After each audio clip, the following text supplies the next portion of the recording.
Закарпатці тепер можуть контролювати кошти платників податків, виділені на ремонти шкіл, будинків, лікарень тощо. Ужгород в онлайн-форматі долучився до презентації карти ремонтів. Це інтерактивна мапа України, на якій позначені всі ремонтні роботи міста. Проєкт соціальний. Реалізовують його експерти громадської організації «Антикорупційний штаб». Координує таку ініціативу в Ужгороді Олександра Голубока. Вона унікальна тим, що синхронізована з системою закупівель Прозоро, і вся інформація з Прозоро автоматично переноситься на карту. Будь-яка людина може перевірити, чи в будинку його, в якому він живе, був якийсь ремонт по документах і, звісно, вже проаналізувати, чи був він по факту виконаний. Якщо, до прикладу, у тому чи іншому будинку ремонту не було або роботи виконані неякісно, можна залишити на сайті скаргу чи фотографії об'єкта. Зі скаргами працюють юристи антикорупційного штабу. Якщо ремонт виконаний неякісно, тобто дорога там через декілька місяців зіпсувалася, то мета в тому, щоб підрядник, який виконав цю роботу, міг в гарантійний термін переробити або доробити за свій же рахунок.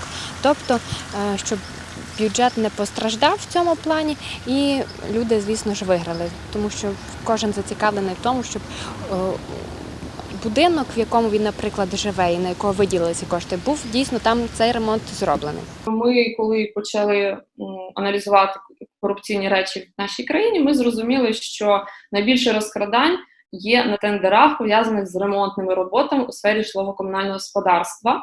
І тоді ми почали цю інформацію збирати, витребовувати, аналізувати, дивитися на Прозоро і розгубилися, тому що інформації багато, вона доволі складна для сприйняття, і нам довелося навчитися її аналізувати і використовувати. Що вже казати про звичайних громадян?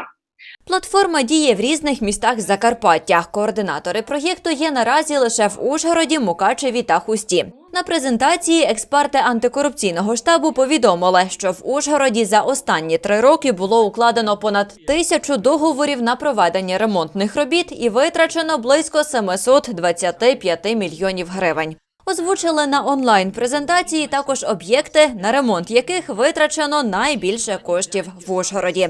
Отож, найдорожчими є ремонт площі Шандора Патефі – понад 60 мільйонів гривень, капітальний ремонт вулиці Гагаріна, що обійшовся в 38 мільйонів гривень, а також ремонт вулиці Собранецької – більш ніж 34 мільйони гривень.